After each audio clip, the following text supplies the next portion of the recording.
Picture the year 1177 BCE. The sun beats down on the stone walls of Medinet Habu, the mortuary temple of Pharaoh Ramses III. The walls are covered in carved scenes of triumph. Soldiers march in neat rows, chariots roll forward, and the pharaoh himself is shown larger than life, smiting his enemies.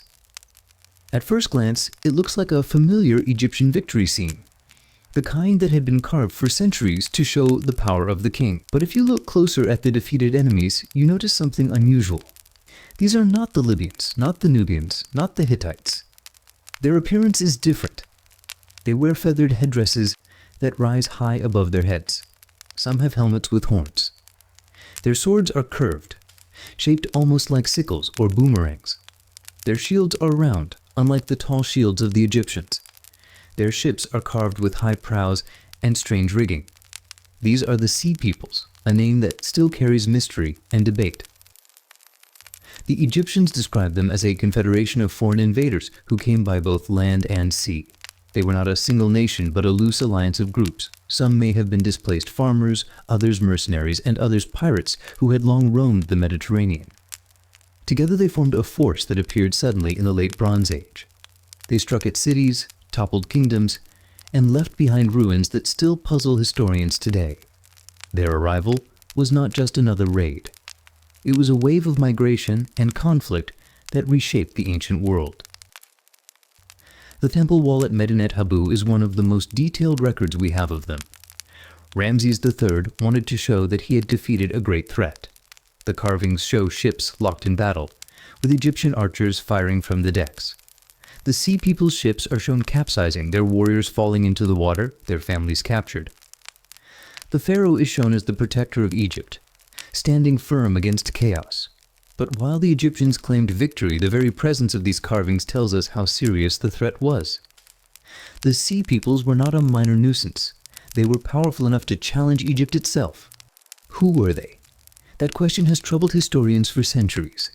The Egyptians listed names like the Sherden, the Shekelesh, the Peleset, the Denian, and the Jeker. Each of these names may have referred to a different group. Some scholars think the Sherden came from Sardinia. Others suggest the Shekelesh may have come from Sicily. The Peleset are often linked to the Philistines of the Bible. The Denian may be connected to the Greek Daemons. The Jeker may have come from the Aegean Islands. But none of this is certain. The evidence is scattered, and the origins of many groups remain unclear. The Egyptians themselves did not explain where these groups came from. They only described them as enemies who arrived suddenly, bringing their families and their possessions with them. This detail is important. It suggests that the Sea Peoples were not only warriors, they were also migrants. They traveled with women, children, and supplies. They were not simply raiding for plunder and returning home. They were moving in search of new lands, and that made them far more dangerous to the kingdoms they encountered. The late Bronze Age was already a fragile time. The great kingdoms of the eastern Mediterranean had built a network of trade and diplomacy that connected Egypt, the Hittites, Mycenaean Greece, and the cities of Canaan. Ships carried copper from Cyprus, tin from Anatolia, grain from Egypt, and luxury goods like ivory, glass, and textiles. Kings wrote to each other on clay tablets, calling each other brothers, exchanging gifts, and arranging marriages. But beneath this surface of wealth and order, there were cracks. Droughts reduced harvests. Earthquakes damaged cities. Internal rebellions weakened royal authority. When the Sea Peoples appeared, they struck at a system that was already under strain. The Egyptians recorded that the Sea Peoples came by both land and sea. Some groups marched overland through the Levant, attacking cities as they went. Others sailed in fleets, landing on coasts and raiding harbors. Their ships were different from Egyptian vessels. They had high curved prows and sterns, and they may have used sails as well as oars. This gave them speed and flexibility. They could strike quickly, retreat when necessary, and move large numbers of people across long distances. The fact that they traveled with families suggests that they were driven by desperation as much as ambition. Perhaps their homelands had suffered from famine or natural disaster. Perhaps they had been displaced by wars or invasions. Whatever the cause, they were looking for new places to settle. For the kingdoms of the eastern Mediterranean, this was a crisis. A raid could be repelled. But a mass migration of armed groups determined to seize land was far harder to stop. This is why the Sea Peoples remain such a mystery. They were not a single people with a single homeland. They were a collection of groups, each with its own story, but united by the same need to move and the same willingness to fight. Their sudden appearance and their devastating impact make them one of the most dramatic forces in ancient history. And yet, because they left no written records of their own, we can only see them through the eyes of their enemies. What we do know is that their arrival marked a turning point. Within a few decades, many of the great kingdoms of the Bronze Age collapsed. Cities were burned, palaces abandoned, and trade routes disrupted. The world that had seemed so stable and interconnected fell apart. The Sea Peoples were not the only cause, but they were one of the most visible signs of the crisis. Their story is the story of how a fragile system unraveled, and how new peoples and cultures emerged from the ruins. In the next little while, we are going to follow their trail of ashes from Greece to Gaza. We will trace their movements across the Mediterranean, from the Aegean Islands to the shores of Anatolia, from the Levantine coast to the Nile Delta.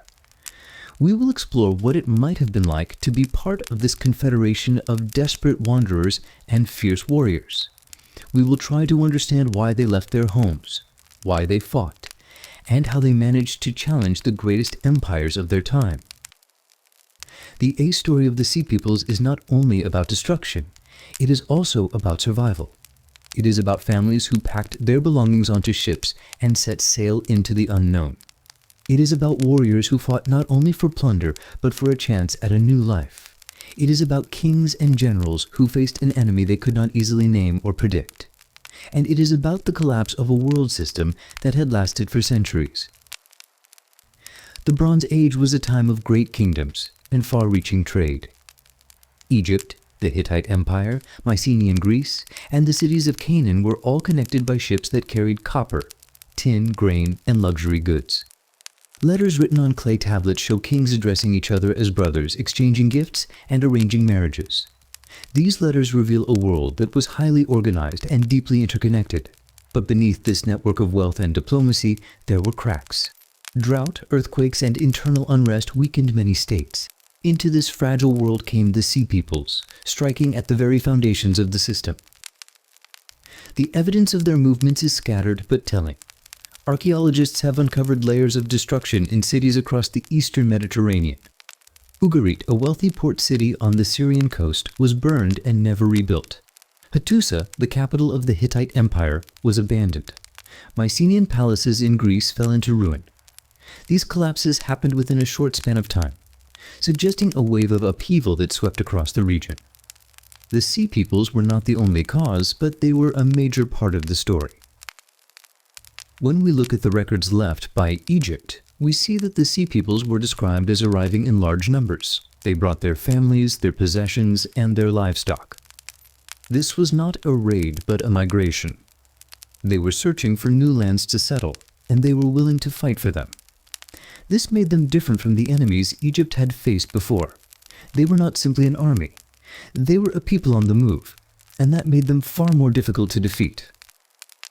The inscriptions of Ramses III describe how they advanced through the Levant, destroying cities and overwhelming local rulers. By the time they reached Egypt, they had already left a trail of devastation. The pharaoh claimed victory, but the fact that he devoted so much space on his temple walls to this conflict shows how serious the threat was. The Sea Peoples were not a passing danger. They were a force that reshaped the political map of the ancient world. As we follow their story, we will see how they challenged the greatest powers of their age. We will see how they contributed to the collapse of kingdoms that had stood for centuries. And we will see how, even in defeat, they left a lasting mark on history. Their story is not only about the end of an age, but also about the beginning of a new one. When we speak of the Sea Peoples, we are really speaking of many groups. The Egyptians listed names such as the Sherden, the Shekelesh, the Peliset, the Denyen, and the Checker. Each may have had its own homeland, its own traditions, and its own reasons for joining the Great Migration. Some may have come from the islands of the Aegean, others from western Anatolia, and others from the central Mediterranean. Together they formed a moving storm that reshaped the map of the ancient world. Our journey will piece together their identity from the frantic letters of the kings they attacked and the ruins they left behind. We will hear the voice of a king of Ugarit, begging for help as enemy ships appeared off his coast. We will see the burned layers of cities like Hattusa, Ugarit, and Ashkelon. We will read the inscriptions of Ramses III, who claimed to have defeated them in a great battle at the mouth of the Nile. Each piece of evidence is a fragment of a larger puzzle, a puzzle that historians are still trying to solve. The letters from Ugarit are especially haunting. One king wrote in desperation to another, warning that enemy ships had been sighted and that his city was in danger. Archaeologists later found that Ugarit had indeed been destroyed, its palaces burned, its archives buried under rubble. The letter was never delivered. It remained in the ruins, a frozen moment of fear and collapse. This is the kind of evidence we rely on to understand the Sea Peoples. They did not leave their own records, but their presence is written in the destruction they caused, and in the desperate words of those who faced them. The inscriptions of Ramses III at Medinet Habu are another key source. They describe how the Sea Peoples advanced through the Levant, overwhelming cities and kingdoms, before turning their attention to Egypt. Ramses claimed that he defeated them in a great battle, both on land and at sea. The carvings show Egyptian ships clashing with the strange vessels of the Sea Peoples, archers firing arrows, and warriors falling into the water. The pharaoh presented himself as the savior of Egypt, the one who stopped the invaders at the gates. But even if Egypt survived, the world around it was collapsing. As we begin this story, we must remember that much of it is uncertain. The Sea Peoples left no written records of their own.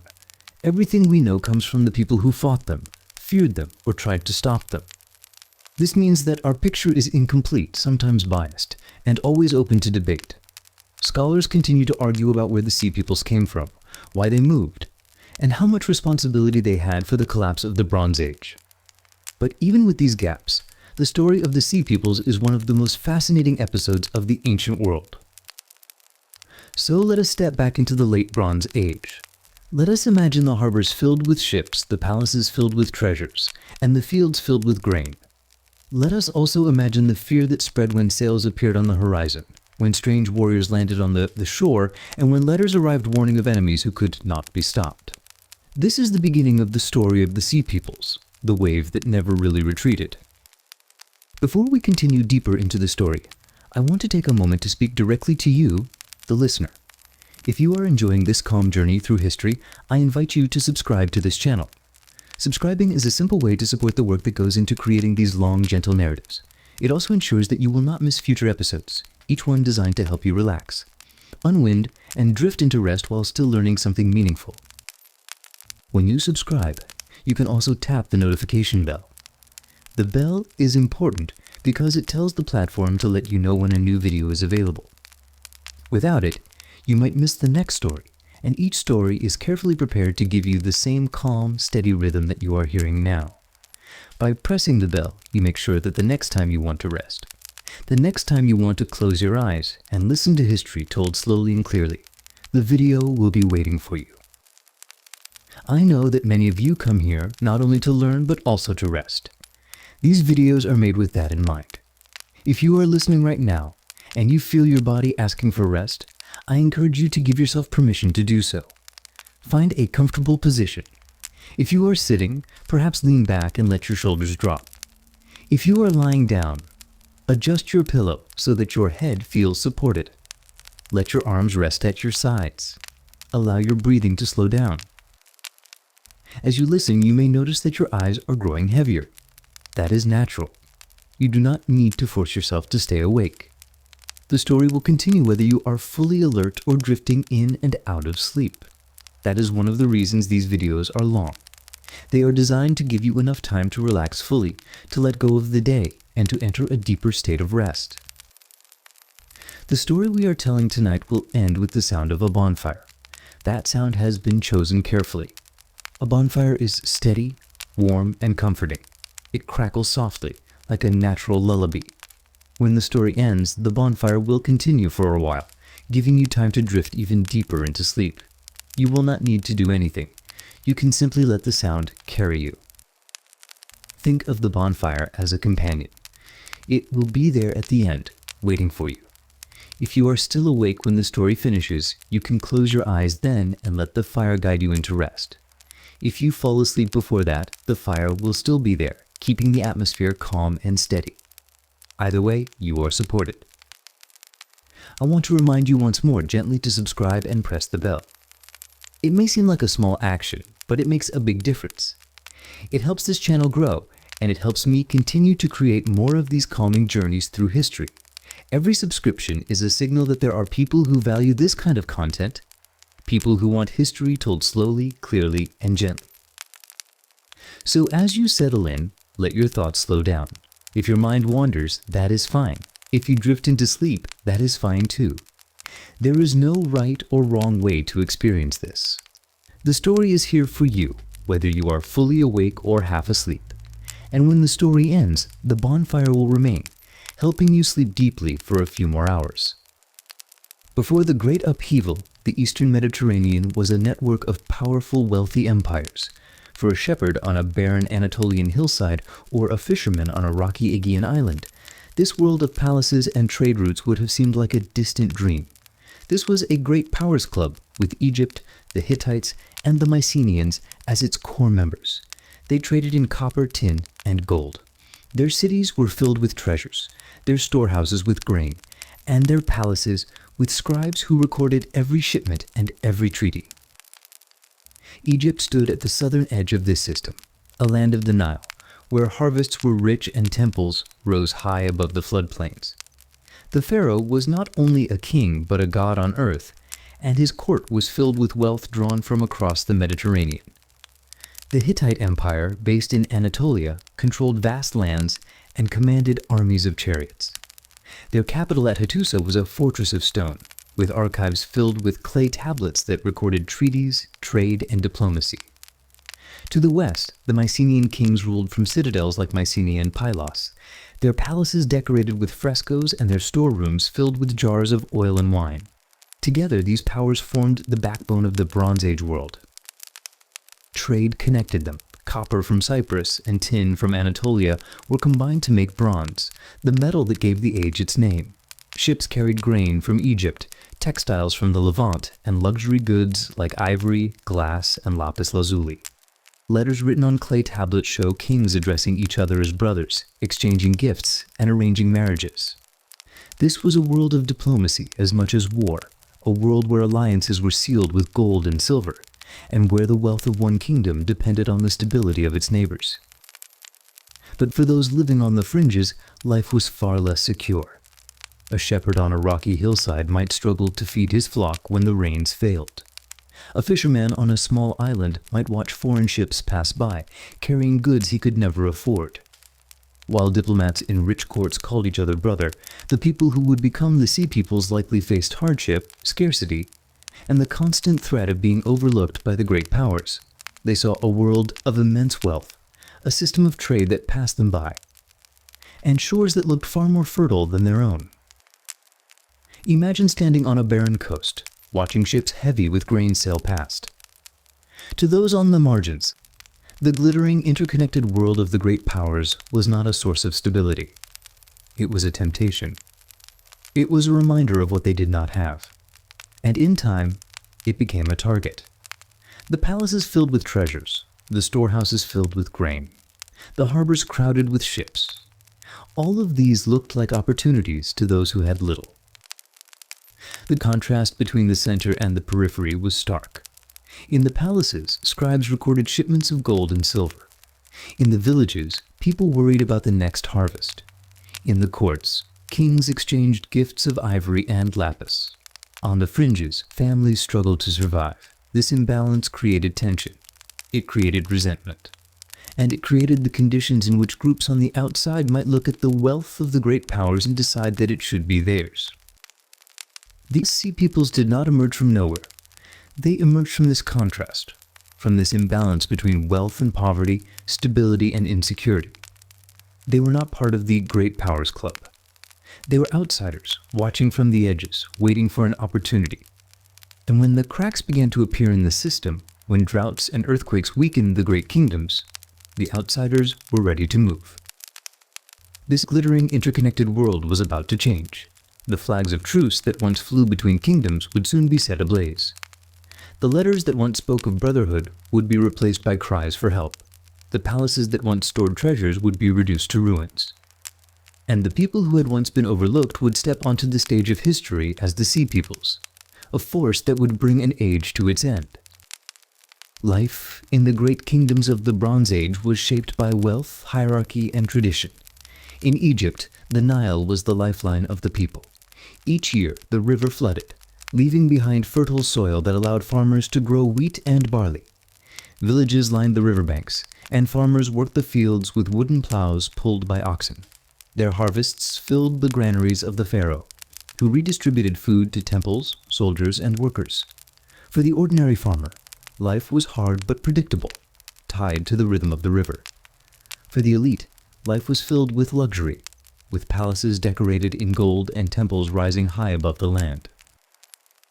In the cities of Egypt, artisans carved statues, painted tombs, and crafted jewelry from gold and precious stones. Scribes recorded taxes, trade, and laws on papyrus scrolls. Priests performed rituals in vast temple complexes, ensuring that the gods remained favorable to Egypt. At the top of this society stood the pharaoh, seen as both king and divine figure. His word was law, and his image was carved into stone across the land. For those who lived under his rule, Egypt seemed eternal, a land of order and abundance. Far to the north, in Anatolia, the Hittite Empire ruled from its capital at Hattusa. The city was surrounded by massive stone walls, with gates decorated by lions and sphinxes. Inside, scribes worked in archives filled with clay tablets. These tablets recorded treaties, trade agreements, and royal decrees. The Hittites were masters of diplomacy, often negotiating with Egypt and other powers as equals. They also commanded powerful armies, with chariots that could dominate the battlefield. For the Hittite elite, life was one of influence and prestige. For the farmers and herders who lived in the countryside, life was more modest, shaped by the demands of the empire and the taxes it required. The Hittites controlled trade routes that connected the Aegean to Mesopotamia. Caravans carried tin, copper, and textiles across their lands. Their empire was a crossroads of cultures, where merchants, diplomats, and soldiers from many regions met. Yet even here, the contrast between wealth and hardship was clear. In the palaces, kings dined on fine foods and drank wine from golden cups. In the villages, people lived in simple houses of mud brick, working the land to survive. The power of the Hittite kings depended on the labor of thousands who lived far from the splendor of Hattusa. Across the Aegean, the Mycenaean Greeks ruled from fortified citadels. Places like Mycenae, Tiryns, and Pylos were centers of power, with massive stone walls and palaces decorated with colorful frescoes. The Mycenaean kings, known as Wanaks, controlled trade and warfare. Their palaces stored oil, wine, and grain, and their scribes used a script called Linear B to record inventories and transactions. The Mycenaeans were seafarers, sending ships across the Mediterranean to trade for metals and luxury goods. For the Mycenaean elite, life was filled with ceremony and display. They wore fine clothing, carried weapons decorated with gold, and were buried in tombs filled with treasures. For ordinary people, life was simpler. Farmers worked the land, shepherds tended flocks, and craftsmen produced pottery, tools, and weapons. The citadels offered protection, but they also demanded loyalty and labor. The wealth of the Mycenaean kings was built on the work of those who lived in the shadow of the palaces. In all of these kingdoms, daily life was shaped by hierarchy. At the top were kings and nobles, surrounded by scribes, priests, and warriors. Below them were farmers, herders, and laborers, who formed the backbone of society. Slaves also played a role, working in households, fields, and workshops. The system was stable as long as the harvests were good, the trade routes open, and the army strong. But beneath the surface, there was always the risk of famine, rebellion, or invasion. For those on the outside looking in, the wealth of these kingdoms must have seemed immense. Palaces filled with gold, temples filled with offerings, and harbors filled with ships, All of it stood in stark contrast to the lives of those who struggled on the margins. The Sea Peoples would have seen this world not as untouchable, but as vulnerable. They would have seen the treasures of Egypt, the fortresses of the Hittites, and the citadels of the Mycenaeans as prizes worth seizing. This was the world before the storm, a world of wealth and power, but also of inequality and fragility, a world where kings called each other brothers, but where many people lived with little security. It was a world that seemed eternal, but in truth, it was already beginning to crack. The world of the Late Bronze Age was dazzling, but it was also fragile. Its strength came from connections, and those connections were both its greatest achievement and its greatest weakness. The kingdoms of Egypt, the Hittites, and the Mycenaeans depended on each other for resources, trade, and stability. When one link in the chain weakened, the entire system felt the strain. Bronze itself was the foundation of this world. To make it, you needed copper and tin. Copper was abundant in places like Cyprus, but tin was far rarer, found in Anatolia, Central Asia, and perhaps even as far as Britain. This meant that no single kingdom could produce bronze on its own. They had to trade, and that trade bound them together. Ships carried copper ingots shaped like ox hides, stacked in the holds of merchant vessels. Caravans carried tin across mountains and deserts. Without these metals, armies could not be armed, tools could not be forged, and palaces could not maintain their power. Grain was another lifeline. Egypt, with its fertile Nile Valley, produced surpluses that fed not only its own people, but also its neighbors. Letters from foreign kings often begged the pharaoh for shipments of grain during times of famine. This made Egypt both a supplier and a stabilizer in the system. But it also meant that if Egypt's harvests failed, the ripple effects could be devastating. Diplomacy was the glue that held this fragile balance together. Kings called each other brothers, exchanged daughters in marriage, and sent gifts of gold, ivory, and lapis lazuli. These gestures were not just about friendship, they were about survival. A treaty between Egypt and the Hittites might secure peace on one border, allowing both kingdoms to focus on trade and internal stability. A marriage alliance might ensure that two powers shared interests rather than clashed. But these bonds were only as strong as the circumstances that supported them. The archives of Hattusa, the Hittite capital, reveal just how dependent these kingdoms were on constant communication. Clay tablets record shipments of grain, requests for military aid, and complaints about merchants being mistreated. The kings of the Bronze Age were not isolated rulers. They were part of a network that required constant negotiation. If one kingdom faltered, the others felt the shock. This interdependence created prosperity, but it also created vulnerability. A drought in Anatolia could reduce the supply of tin. A rebellion in Canaan could disrupt trade routes. A war between two kingdoms could cut off access to vital resources. The system was like a finely tuned instrument, beautiful when it worked, but easily thrown out of harmony. For the people on the margins, this fragility was an opportunity. They saw that the great powers were not invincible. They saw that the wealth of the palaces depended on ships arriving safely, on caravans reaching their destinations, on harvests being plentiful. If any of these links broke, the system could be shaken. And when the Sea Peoples began to move, they struck at precisely these weak points.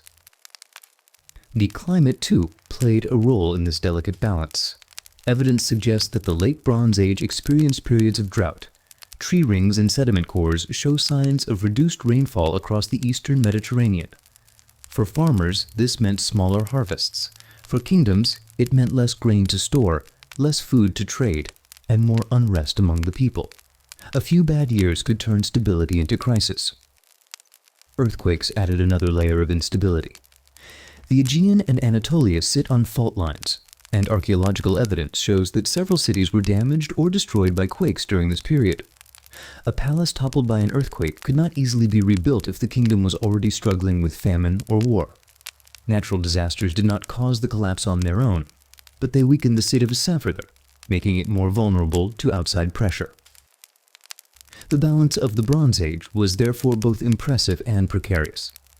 It allowed for centuries of trade, diplomacy, and cultural exchange.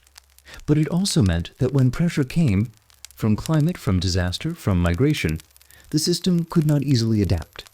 The very connections that had made the world strong became the pathways through which collapse spread. For those who would later be called the Sea Peoples, this fragile balance was not a warning. It was an opening. They saw kingdoms stretched thin, dependent on trade, and vulnerable to disruption.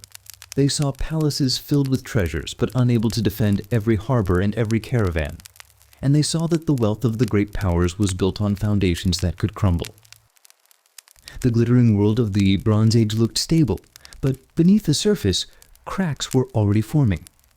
The system that had connected Egypt, the Hittites, and the Mycenaeans was beginning to strain under pressures both natural and human.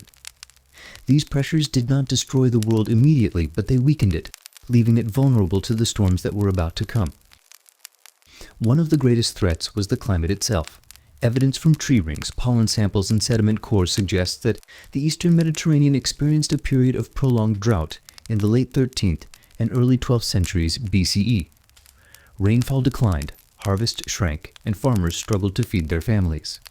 In kingdoms that depended on surplus grain to feed armies and supply trade, even a few years of poor harvests could create unrest. Letters from this period include desperate pleas for food, showing that famine was not a distant fear, but a present reality. For Egypt, the Nile was usually reliable, but even the great river could fail. A low flood meant less fertile soil, smaller harvests, and hungry villages. For the Hittites, who relied on rainfall in Anatolia, drought was even more devastating. Without steady crops, the empire's ability to feed its people and supply its armies was threatened. The Mycenaeans, too, faced shortages when trade routes faltered and local harvests declined. Hunger was a slow but powerful enemy, eroding the stability of kingdoms from within. Earthquakes added another layer of instability. The Aegean and Anatolia sit on fault lines, and archaeological evidence shows that several cities were damaged or destroyed by quakes during this period. Walls collapsed, palaces cracked, and temples fell. A single earthquake might not destroy an empire, but in a time of famine and unrest, it could tip the balance. A city already weakened by hunger or rebellion might not recover from a natural disaster. Rebellions also shook the great powers. In Egypt, workers sometimes went on strike when rations were delayed. In the Hittite Empire, vassal states grew restless, resisting the demands of their overlords. In Mycenaean Greece, evidence suggests that some palaces were attacked not by foreign invaders, but by their own people. When food was scarce and rulers seemed unable to provide stability, loyalty could quickly turn to anger. The tea letters preserved from this era reveal the anxiety of kings who felt their grip slipping. In one letter, a ruler begged for grain, warning that his people were starving. In another, a king complained that his merchants had been attacked and his caravans robbed.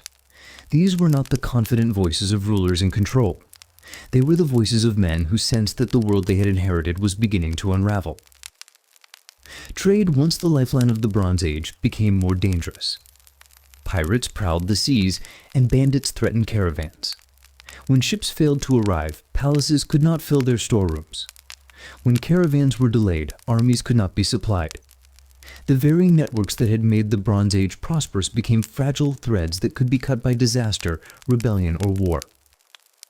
For those on the margins, these cracks were opportunities. A fisherman who had once watched ships pass by might now see it a chance to join a raiding party. A displaced farmer might see migration as the only path to survival. Groups that had once been excluded from the wealth of the great powers now saw that the system was weakening. They saw palaces that could be plundered, harbors that could be seized, and fertile lands that could be claimed. The EC peoples did not create the droughts, the earthquakes, or the rebellions. But they arrived at a moment when the great kingdoms were already strained. They were the spark that ignited a system filled with dry tinder. Without the underlying fragility, the invasions might have been repelled more easily. But with famine, disaster, and unrest already at work, the kingdoms of the Bronze Age were vulnerable. This was the world on the eve of collapse, a world that still glittered with wealth, but whose foundations were crumbling. A world where kings still called each other brothers, but where their letters carried the tone of desperation. A world where temples still rose above the land, but where the people who built them were hungry and restless. The storm had not yet broken, but the sky was already darkening. The first real sign of the coming storm arrived around 1207 BCE. Pharaoh Merneptah, son of the great Ramesses II, received word that a coalition of enemies was advancing on Egypt's western frontier. These were not the familiar foes of the desert or the Nubian south. They were described as northerners from the countries of the sea, allied with Libyan tribes, and together they marched toward the Nile Delta. For Egypt, this was no minor raid. It was a coordinated invasion, a serious threat to the very heart of the kingdom. The Egyptian army mobilized quickly. Archers, infantry, and chariots were assembled to meet the invaders. The battle that followed was brutal and prolonged, lasting 6 hours under the burning sun. Egyptian archers loosed volleys of arrows, while chariots wheeled across the battlefield, striking at the flanks of the enemy. The invaders fought fiercely, but in the end, the discipline and organization of the Egyptian forces turned the tide. Victory was claimed, but it was not an easy one. The Egyptians had been tested in a way they had not expected. After the battle, Egyptian scribes recorded the names of the defeated peoples. They listed the Sherden, the Shekelesh, the Ekwesh, the Luka, and the Teresh. At the time, these names were strange and foreign, but they would soon become infamous across the Mediterranean. Each represented a group of warriors and migrants who had joined the Libyans in their assault. The Egyptians carved these names into stone, ensuring that the memory of the battle would endure. The victory inscription boasted that Egypt had made their seed no more, a claim of total annihilation. But this was propaganda, not reality. The Sea Peoples had been defeated, but they had not been destroyed. They would return, stronger and more determined than before. The Battle of 1207 BCE was not the end of the threat. It was only the beginning. For Egypt, the battle was a warning. The Sea Peoples were not a single tribe or kingdom. They were a coalition, a confederation of groups united by desperation and ambition. They had the ability to coordinate with Libyan tribes, to march across land, and to challenge Egypt directly. This was something new. Egypt had faced raiders before, but never an organized force of this scale. The Egyptians may have celebrated their victory, but they also recognized the danger. The Sea Peoples were not simply raiders seeking plunder. They were migrants, moving with families, possessions, and livestock. Their attacks were not about quick raids and retreats. They were about finding new lands to settle. This made them far more dangerous than any enemy Egypt had faced in generations. 30 years later, the threat returned. By then, Merneptah was gone, and Ramesses III sat on the throne. Once again, the Sea Peoples appeared, this time in even greater numbers. They came not only as warriors, but as entire populations on the move. Their fleets carried women, children, and supplies. Their armies marched with determination, not just to raid, but to conquer and to settle. What had begun as sporadic raids had transformed into a systematic, almost apocalyptic movement. The scale of these later invasions was staggering. Fleets of ships filled the horizon, their sails catching the wind as they carried thousands of people toward the shores of Egypt. On land, columns of migrants moved steadily southward, overwhelming cities and kingdoms along the way. The Sea Peoples were no longer a distant threat. They were at the gates of the great powers, pressing against the very foundations of the Bronze Age world. For the Egyptians, the memory of Merneptah's battle must have lingered. They had seen the names of the Sherden, the Shekelesh, the Ekwesh, the Luka, and the Teresh carved into stone. They had believed, or at least claimed, that these peoples had been destroyed. But now, a generation later, the same names, or perhaps new ones like them, were back. The boast of making their seed no more had been revealed as hollow. The Sea Peoples had not vanished. They had grown stronger. This was the first contact, the first clash between Egypt and the Sea Peoples. It was a battle that Egypt won, but it was also a battle that revealed the fragility of the age. The Sea Peoples had shown that they could unite, that they could strike at the heart of the greatest kingdom of the time, and that they would not be easily defeated. The storm had begun, and it would not end until the world of the Bronze Age lay in ruins. The Egyptians did not simply fight battles, they recorded them. Every clash, every victory, every defeat turned into an inscription, a monument, or a carved relief. For Pharaoh Merneptah, the battle against the Sea Peoples and their Libyan allies was no exception. His scribes and artisans set to work almost immediately, chiseling the story into stone so that future generations would remember Egypt's triumph. The inscriptions describe the invaders as a terrifying coalition, a force of foreigners who had dared to challenge the might of Egypt. They were called northerners from the countries of the sea, a phrase that captured both their origin and their strangeness. To the Egyptians, these were not neighbors or familiar enemies. They were outsiders, people from beyond the horizon, whose very name sounded alien. The list of defeated peoples was carefully carved: the Shirden, the Shekelesh, the Ekwesh, the Luka, and the Teresh. Each name was a marker of victory, a reminder that Egypt had faced not just one enemy but many. By recording these names, the Egyptians turned the battle into more than a local skirmish. They transformed it into a moment of global significance, a clash between Egypt and the wider world. The language of the inscriptions was triumphant. They claimed that Egypt had annihilated its enemies, that the Sea Peoples had been destroyed utterly. One boast declared that Egypt had made their seed no more, a phrase meant to suggest that the invaders had been wiped from existence. To the Egyptian audience, this was reassurance. The pharaoh had defended the land, the gods had favored Egypt, and the threat had been eliminated. But behind the words, the reality was more complicated. The Sea Peoples had been defeated, but they had not been destroyed. They would return in greater numbers within a generation. The claim of total victory was propaganda, designed to strengthen the pharaoh's image and reassure a population that had faced a terrifying invasion. The truth was that Egypt had survived, but only just. The reliefs carved into temple walls show Egyptian archers firing volleys of arrows, chariots charging across the battlefield, and enemy warriors falling in heaps. These images were not neutral records. They were carefully designed to glorify Egypt and humiliate its enemies. The Sea Peoples are shown as chaotic, disorganized, and doomed, while the Egyptians appear disciplined, orderly, and divinely protected. This use of imagery was powerful. Most Egyptians could not read the inscriptions, but they could see the reliefs. They could walk past the temple walls and see their pharaoh standing tall, bow in hand, trampling the enemies of Egypt. The message was clear. Egypt was safe, the gods were strong, and the pharaoh was victorious. The propaganda also served a diplomatic purpose.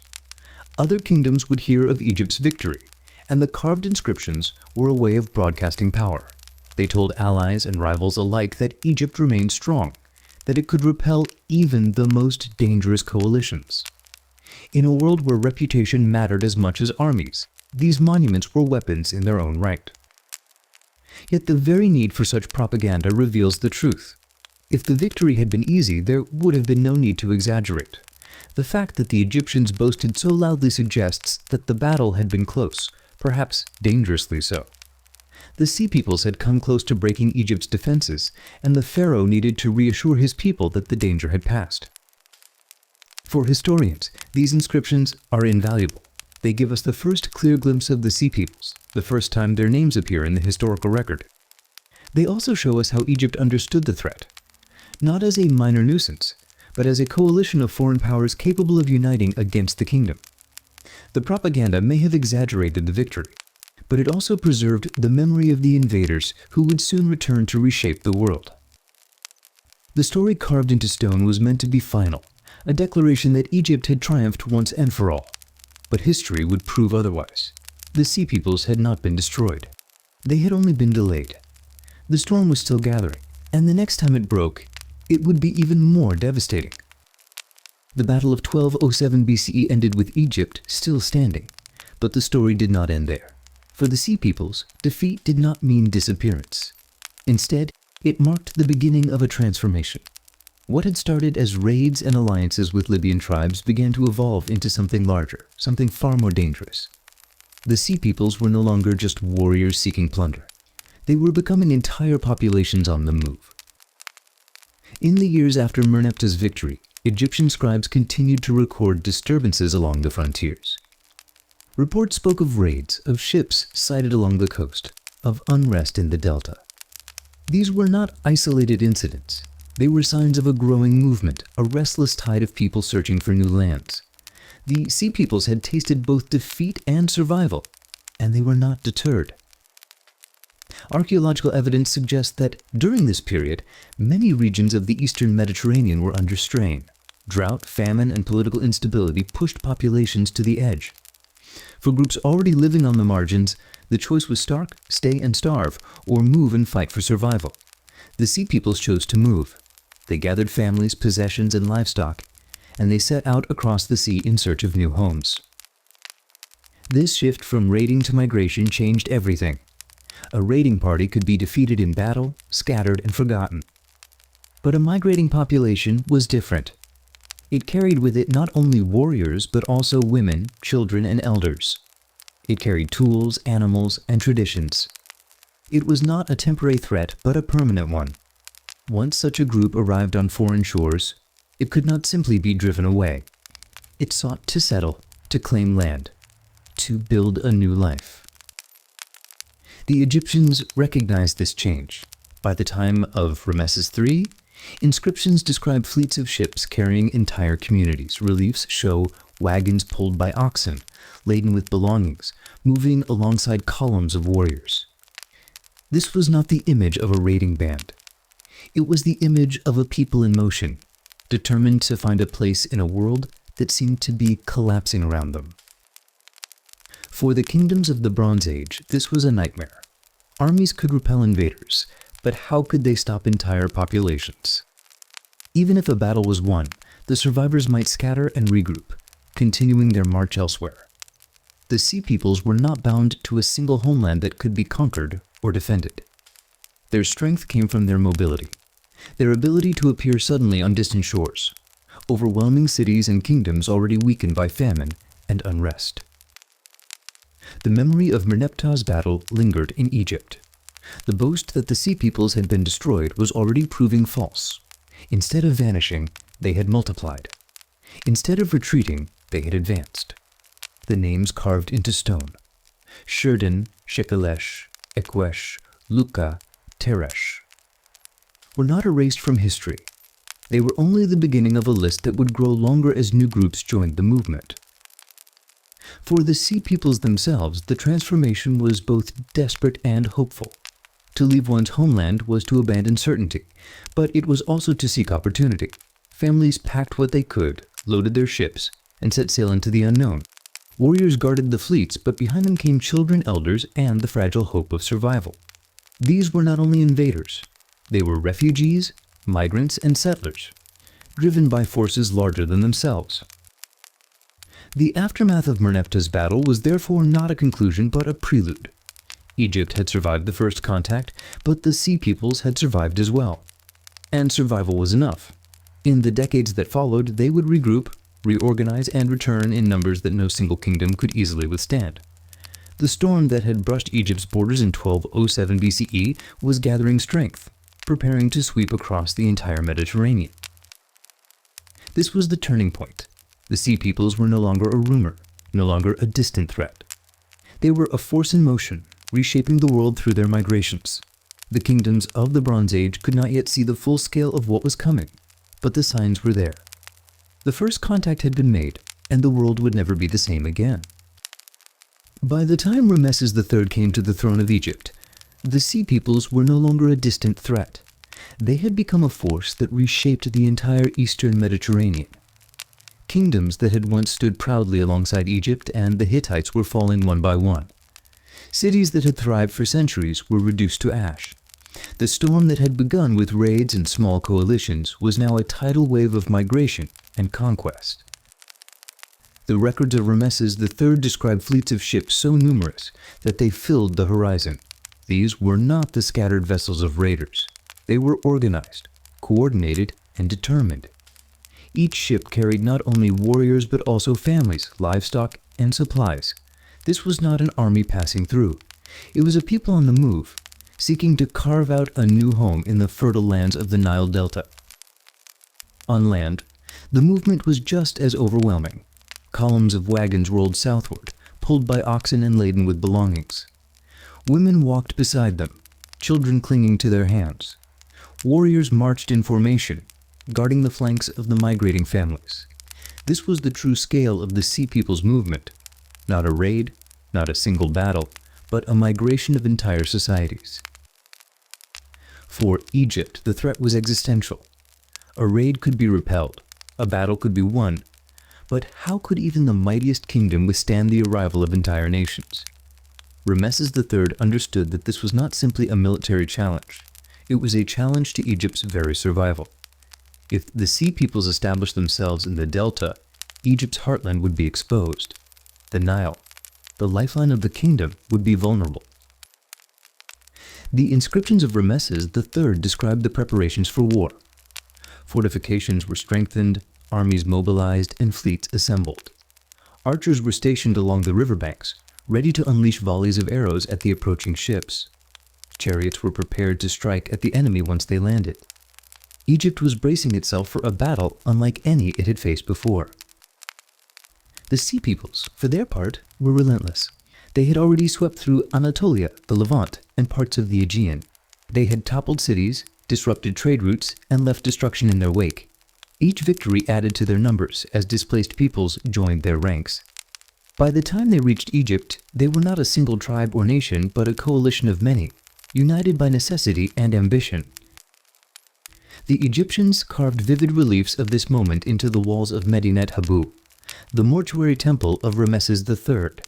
These images show ships locked in combat, Egyptian archers firing from the shore, and enemy warriors falling into the water.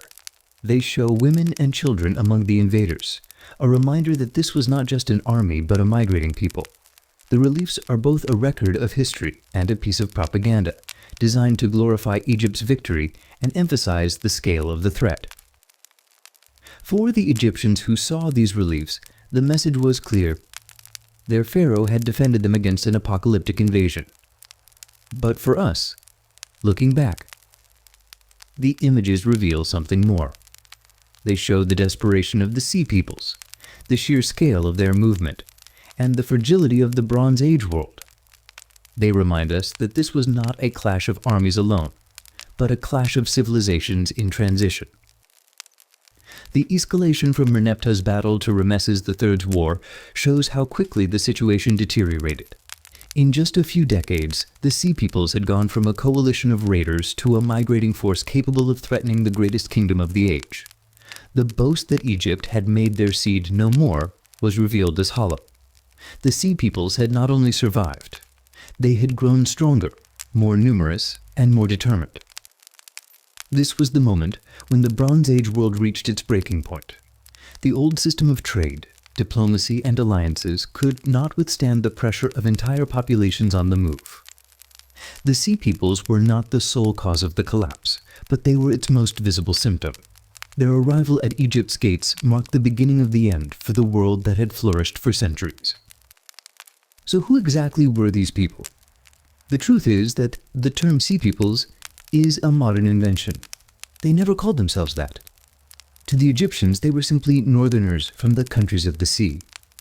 To us, they are remembered as a mysterious confederation, a coalition of displaced peoples forced together by circumstance. They were not a single nation, but a melting pot of groups, each with its own history, its own homeland, and its own reasons for leaving. The Shurden are among the most recognizable. Egyptian reliefs depict them with horned helmets, round shields, and short swords. Their name and appearance suggest a connection to Sardinia, far to the west. What makes them especially intriguing is that some Shurden were already serving as mercenaries in the Egyptian army before the great invasions. They were both allies and enemies, protectors and attackers. This dual role shows how fluid identities could be in the late Bronze Age. A warrior might fight for Egypt one year and against it the next. The Shekelesh are another group whose name hints at their origin. Many scholars connect them to Sicily, linking them to the Siculi who later inhabited the island. If true, this would mean that the Sea Peoples stretched their roots deep into the central Mediterranean.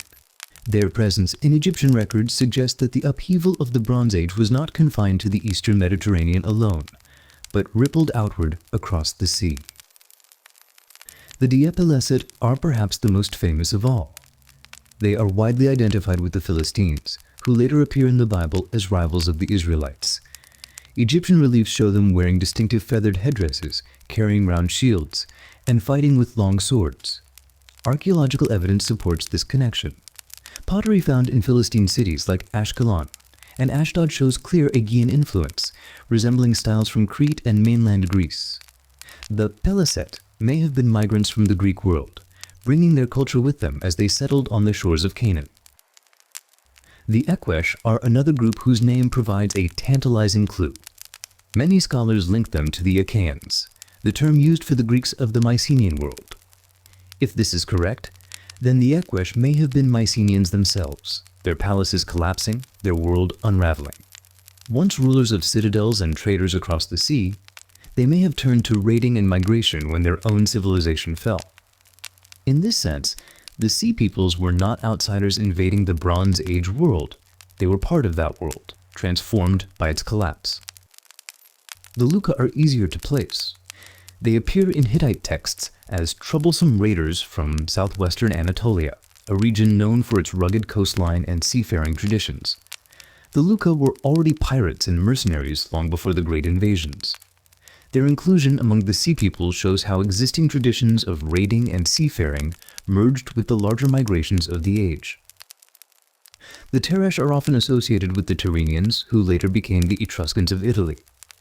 If this connection is correct, it suggests that the Sea Peoples drew from an astonishingly wide geographical range, stretching from Sardinia and Sicily in the west to Anatolia and the Levant in the east.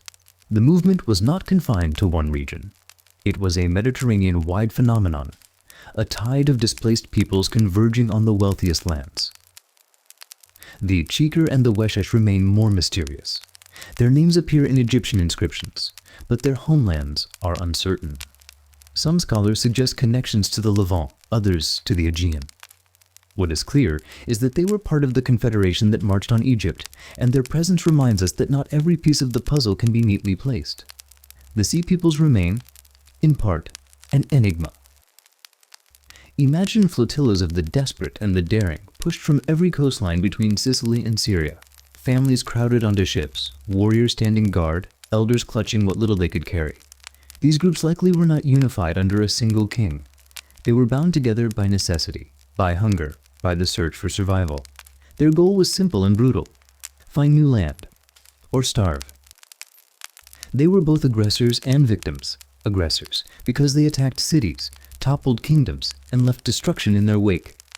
Victims, because they were driven by forces beyond their control: drought, famine, earthquakes, and the collapse of the very civilizations they had once been part of. In their search for a future, they pulled down the established world around them, and in doing so they became one of history's great mysteries. A people without a single homeland, remembered only through the ruins they left behind, and the names carved into Egyptian stone. If the Egyptian inscriptions give us the names of the Sea Peoples, archaeology gives us their fingerprints. Across the eastern Mediterranean, traces of their presence appear in pottery, weapons, and settlement patterns. These fragments are not always easy to interpret, but together they form a picture of a people on the move, carrying their culture with them, and leaving it behind in the places they settled. One of the clearest pieces of evidence comes from pottery. In the cities of the Philistines, Ashkelon, Ashdod, Ekron, Gath, and Gaza, archaeologists have uncovered distinctive ceramics that do not match the local Canaanite tradition. Instead, they resemble styles from the Aegean, particularly Mycenaean Greece and Crete. Bowls, craters, and stirrup jars decorated with spirals, birds, and geometric patterns suggest that the newcomers brought their artistic traditions with them. Over time, these styles blended with local techniques, creating a hybrid culture that was neither fully Aegean nor fully Canaanite, but something new. Weapons also tell part of the story. Egyptian reliefs show the Sea Peoples wielding long slashing swords, round shields, and spears. Archaeological finds confirm that these weapons were not typical of the Levant. The long Nawatu sword, for example, originated in the Aegean, but spread widely during this period. Its presence in the Levant suggests that warriors from the Greek world were part of the migrations, and that their military technology influenced the regions they entered. Settlement patterns provide another clue. In the southern Levant, new towns appear in the early 12th century BCE, often built on coastal plains. These towns show signs of planned construction, with streets, courtyards, and fortifications. They also contain the distinctive pottery and weapons associated with the Sea Peoples. This suggests that the newcomers were not simply raiders passing through, but settlers establishing permanent communities. Food remains add yet another layer. In Philistine sites, archaeologists have found evidence of dietary practices that differ from those of their Canaanite neighbors. Pig bones, for example, are far more common in Philistine settlements than in Israelite ones. This difference in diet reflects cultural identity, a marker of a distinct group maintaining its traditions even in a new land. Architecture also reveals cultural blending. Some Philistine houses resemble the megaron style of the Aegean world, with a central hall and hearth. Others follow local Canaanite patterns. This mixture suggests that the Sea Peoples did not simply impose their culture but adapted to their new environment, creating a hybrid society that drew from both their past and their present. Even burial practices provide evidence. In some sites, archaeologists have found tombs that differ from local traditions, with grave goods that resemble Aegean styles. These burials suggest that the newcomers brought not only their weapons and pottery, but also their beliefs about death and the afterlife. Over time, these practices blended with local customs, creating new traditions unique to the Philistine world. The archaeological record also shows the violence of the migrations. Many cities of the Levant were destroyed in the late Bronze Age, their walls toppled and their palaces burned. While not all of these destructions can be attributed to the Sea Peoples, some clearly coincide with their arrival. The pattern of destruction followed by new settlements suggests that the newcomers did not simply move into empty lands. They conquered, displaced, and rebuilt. What emerges from this evidence is a picture of complexity. The Sea Peoples were not a single group with a single culture. They were a coalition, and their archaeological traces reflect that diversity. Some artifacts point to Sardinia, others to Sicily, others to the Aegean, and still others to Anatolia. The Sea Peoples were a mosaic of identities brought together by crisis and migration, and their legacy is the hybrid cultures they left behind. For historians, this mixture is both a challenge and a gift. It makes it difficult to pin down exactly who the Sea Peoples were, but it also shows how migration reshapes the world. The Philistines, who emerged from this movement, became a distinct people with their own culture, remembered in both archaeology and scripture. The Sea Peoples may remain a mystery, but their impact is written in the pottery, the weapons, the houses, and the bones they left behind. If archaeology gives us the fingerprints of the Sea Peoples, language gives us their echoes. The Egyptians carved their names into stone, preserving fragments of identity that scholars have tried to decode for centuries. These names are not always clear, and their meanings are debated, but they provide tantalizing hints about where these groups may have come from. The Shurden, for example, appear in Egyptian inscriptions as Shardana. The similarity to Sardinia has led many to connect them to that island. The linguistic link is not perfect, but when combined with depictions of their horned helmets and round shields, the connection becomes persuasive. The name itself may have shifted as it passed through Egyptian scribes, but it still carries the sound of a Western origin. The Shekelesh are another case where language provides a clue. Their name resembles the Sicily, a people later known from Sicily. The phonetic similarity suggests a connection, and when paired with the idea of Western Mediterranean origins, it strengthens the case. If true, it means that the Sea Peoples were not only from the Aegean and Anatolia, but also from islands far to the west. The Peliset are perhaps the most famous linguistic puzzle. Their name is widely linked to the Philistines, who appear in later Hebrew texts. The similarity between Peliset and Philistine is striking, and archaeological evidence from Philistine cities supports the connection. Here, language and material culture converge, giving us one of the clearest identifications among the Sea Peoples. The Equish are more difficult. Their name has been connected to the Achaeans, the term used by Homer for the Greeks of the Mycenaean world. The phonetic resemblance between Equish and Achaea is debated, but many scholars see it as plausible. If correct, it would mean that some of the Sea Peoples were Mycenaeans themselves, displaced by the collapse of their own palatial system. The Luca are easier to identify. Their name appears not only in Egyptian inscriptions, but also in Hittite texts, where the Luca lands are described as a troublesome coastal region in southwestern Anatolia. The consistency of the name across different sources makes this one of the most secure identifications. The Luca were already known as raiders and seafarers. and their inclusion among the Sea Peoples fits perfectly. The Teresh are often linked to the Tyrrhenians, the ancestors of the Etruscans in Italy. The linguistic connection between Teresh and Tyrrhenian is not exact, but it is suggestive. If true, it would extend the reach of the Sea Peoples into the central Mediterranean, showing just how wide their network may have been. The Cheker and Weshesh remain the most mysterious. Their names appear in Egyptian records, but no clear linguistic parallels have been found. Some scholars suggest connections to the Levant, others to the Aegean, but the evidence is thin. These names remind us that language can preserve fragments of identity, but it can also obscure as much as it reveals. What makes these linguistic clues so fascinating is that they show the Sea Peoples were not a single ethnic group. Their names point in many directions: Sardinia, Sicily, Greece, Anatolia, Italy, and the Levant. They were a coalition of peoples, each with its own origin, brought together by crisis and migration. The Egyptians may have seen them as one enemy, but in truth, they were many. For scholars, the challenge is to balance caution with imagination. Linguistic similarities can be compelling, but they can also be misleading. Names change as they pass through different languages, and Egyptian scribes may have recorded them imperfectly. Yet when combined with archaeology and historical context, these names provide some of the best evidence we have for the identities of the Sea Peoples. They are echoes of voices long silenced, fragments of a story that still resists a final answer. The Sea Peoples left no written records of their own. Everything we know about them comes from the voices of others, Egyptian scribes, Hittite kings, and later traditions that may echo their memory. This silence is part of what makes them so mysterious. They appear suddenly in the historical record, wreak havoc across the Mediterranean, and then vanish into the cultures they helped to reshape. In Egypt, their memory was preserved in stone. The reliefs of Medinet Habu show them as fierce warriors with feathered headdresses, horned helmets, and round shields. They are depicted as both terrifying and defeated, a reminder of Egypt's triumph under Ramesses III. For Egyptians who walked past those temple walls, the Sea Peoples were not a mystery. They were a warning, outsiders who had dared to challenge the kingdom and had been crushed. In the Levant, their memory took a different form.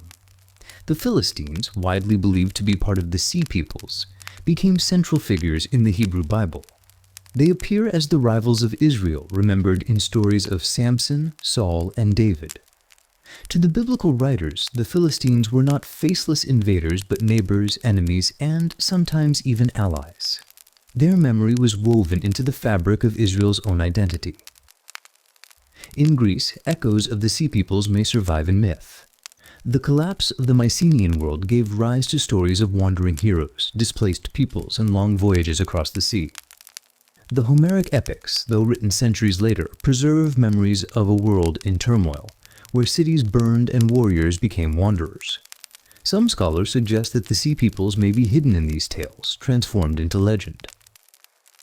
In Anatolia, the Hittite Empire fell during the same period, and its records end abruptly. Later traditions remembered the fall of great cities and the loss of kingdoms, but the names of the Sea Peoples faded. Instead, they became part of a broader memory of collapse, a time when the old order crumbled and new peoples rose in its place. The legacy of the Sea Peoples is not only in texts, but also in the cultures they left behind. The Philistines became a distinct people in the Levant, remembered for their pottery, their cities, and their conflicts with Israel. In Sardinia, Sicily, and Italy, traditions of seafaring and migration may preserve distant echoes of the Shurden Shekelesh and Teresh. The Sea Peoples did not vanish. They were absorbed, transformed, and remembered in fragments. Over time, the Sea Peoples became symbols as much as historical actors. To the Egyptians, they symbolized chaos from the outside world. To the Israelites, they symbolized the enemy at the gate. To modern historians, they symbolized the mystery of collapse, the human face of the Bronze Age's end. Their story is not just about who they were, but about how they were remembered. Memory is never neutral. Each culture that remembered the Sea Peoples shaped their image to fit its own needs. For Egypt, they were proof of Pharaoh's strength. For Israel, They were foils in stories of divine destiny. For later Greeks, they may have been woven into myths of wandering and loss. And for us, they are a puzzle, a reminder of how much of history is built on fragments and echoes. The Sea Peoples remind us that history is not only about what happened, but about how it is told.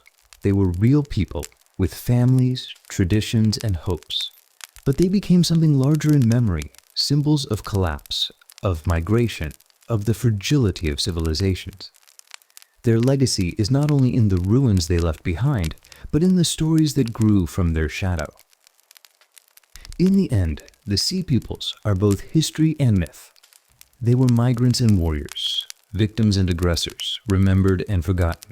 Their story is a reminder that even the most powerful civilizations can fall, and that those who come after will shape the memory of that fall in ways that serve their own needs.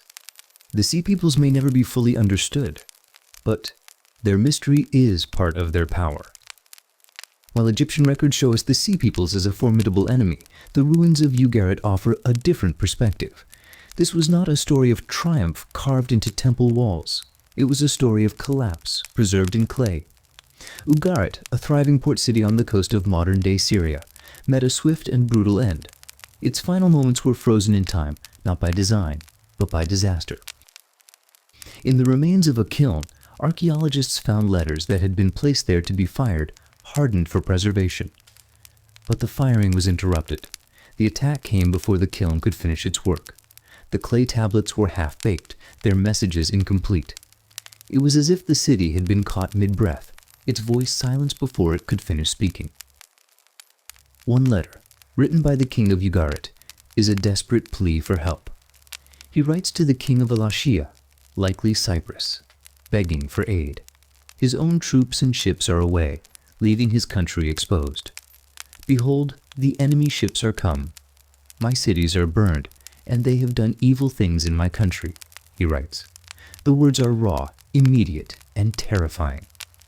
This was not a distant threat. It was already inside the gates. Another tablet is simply unfinished. The scribe stopped mid-sentence, his stylus frozen in the clay. We do not know what he was writing, only that he never finished. The silence of that broken sentence speaks louder than any inscription. It is the voice of a city interrupted, a civilization cut short. In the ruins, excavators found skeletons in the streets, arrowheads embedded in walls, and a thick layer of ash covering everything. The destruction was not random. It was thorough. The Sea Peoples did not simply raid Ugarit. They dismantled it. They tore down its defenses, killed its people, and left behind a silence that would last for centuries. For the Sea Peoples, Ugarit was another obstacle cleared, another potential piece of land claimed. They were not just passing through. They were reshaping the map.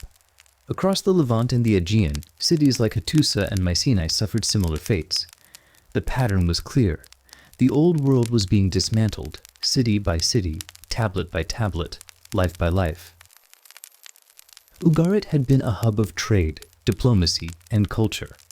Its archives contained letters to kings, merchants, and allies across the Mediterranean. It was connected to Egypt, the Hittites, and Cyprus, but those connections could not save it. When the Sea Peoples arrived, the city's networks collapsed. Its allies were too far, its armies too scattered, its defenses too weak. The fall of Ugarit is not just a historical event. It is a human moment. A king begging for help, a scribe interrupted mid-sentence. Families fleeing through burning streets. The Sea Peoples were not faceless invaders. They were real people, and so were their victims. The destruction they brought was not abstract. It was personal, immediate, and final.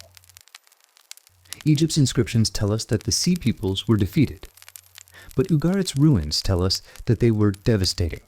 The contrast between these two perspectives is striking. One celebrates survival, the other mourns annihilation. Together, they show the full scale of the collapse. Not just battles won or lost, but entire worlds erased. The letters from Ugarit are among the last voices of the Bronze Age. They speak of fear, urgency, and helplessness. They remind us that history is not only written by victors. Sometimes it is preserved by those who were silenced, and sometimes The most powerful stories are the ones that were never finished. Ugarit was not the only city to fall. Across the eastern Mediterranean, the Sea Peoples left behind a trail of destruction. Their arrival coincided with the collapse of some of the most powerful kingdoms of the Bronze Age. The pattern was chilling. Cities burned, palaces abandoned, archives silenced. The old world was unraveling, and the Sea Peoples were moving through its ruins. In Anatolia, the Hittite Empire collapsed. Its capital, Hattusa, once a center of diplomacy and power, was abandoned. The clay tablets that had recorded treaties, grain shipments, and royal correspondence stopped abruptly. No final letter survives. No last plea for help. Only silence. The city was not rebuilt. Its fall marked the end of an empire that had stood for centuries. In Greece, the Mycenaean world crumbled. Cities like Mycenae, Pylos, and Tiryns were burned or abandoned. Their palaces, once filled with scribes and warriors, fell silent. The linear B tablets that recorded their economy and administration ceased.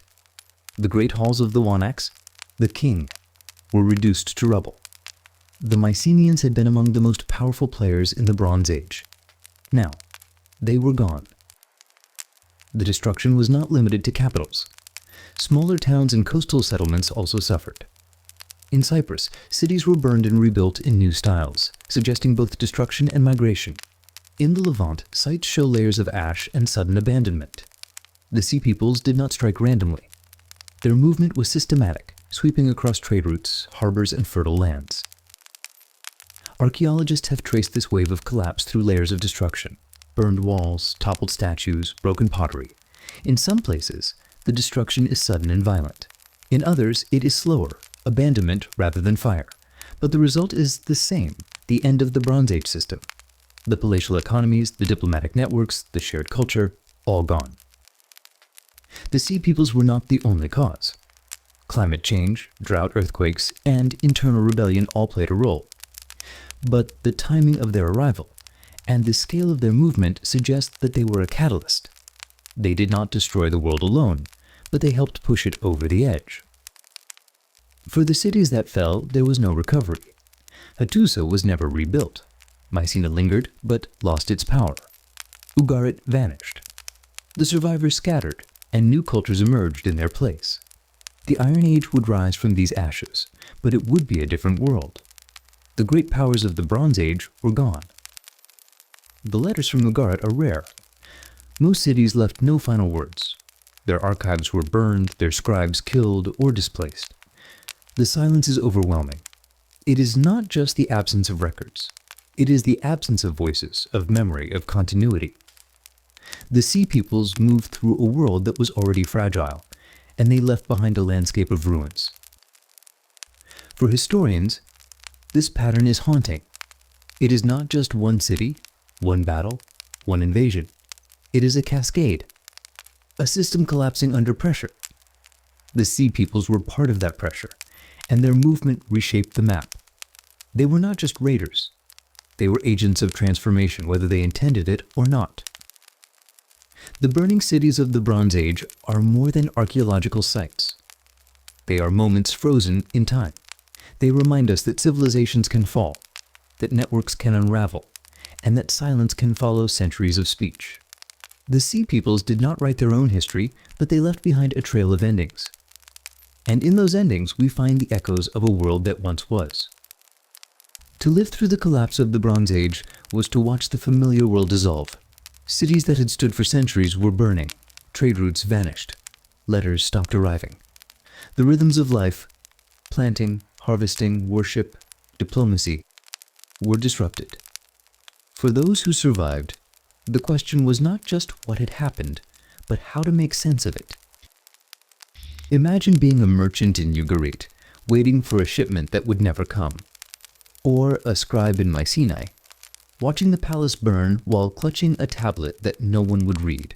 Or a farmer in Anatolia, hearing rumors of cities falling and wondering if your village would be next. The collapse was not just physical, it was psychological. It was the unraveling of certainty. For generations, the Bronze Age world had been stable. Kingdoms rose and fell, but the system endured. Trade flowed across the sea. Treaties were signed and sealed. Gods were worshipped in temples built to last. Then, suddenly, it was gone. The Sea Peoples were part of that disappearance, but so were droughts, earthquakes, and rebellion. The survivors saw the symptoms, but not the cause. Some may have believed the gods were angry. Temples were looted, idols smashed, rituals interrupted. In a world where divine favor was tied to prosperity, collapse could feel like punishment. Priests might have searched for omens, trying to explain the silence of the gods. Families might have clung to old prayers, hoping for protection as the fires spread. Others may have blamed foreign invaders. The Sea Peoples were visible, tangible, terrifying. Their ships arrived without warning. Their warriors fought with unfamiliar weapons. Their presence was undeniable. But even they were not the whole story. The collapse was deeper than any one enemy. It was a system failing under pressure. For children growing up during this time, the world must have felt unstable. Stories of past glory would have sounded like myths. The great palaces were ruins. The kings were gone. The letters that once connected cities were no longer written. A child born in the aftermath would inherit a world of fragments, a broken system, scattered peoples, and fading memories. Some survivors fled. Migration became a way of life. Families packed what they could and moved toward safer lands. Others stayed, rebuilding on the ashes of the old. New settlements rose, smaller and simpler. The great stone palaces were replaced by mud brick homes. The centralized economies gave way to local barter. The survivors adapted, but they did not forget. The psychological toll of collapse is hard to measure, but it lingers in the silence of the record. The unfinished letters. The abandoned cities. The sudden shift in architecture and diet. These are not just archaeological facts. They are traces of trauma. They show a world that was interrupted, a generation that lived through the end of everything they knew.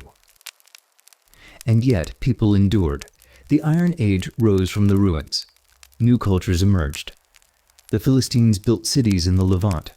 The Greeks entered a dark age, but eventually reawakened. Egypt survived, though diminished. The collapse was not the end of humanity. It was the end of a chapter, a painful, chaotic, and transformative one. To live through the collapse was to carry memory and loss. To rebuild with fewer tools, fewer allies, and fewer certainties.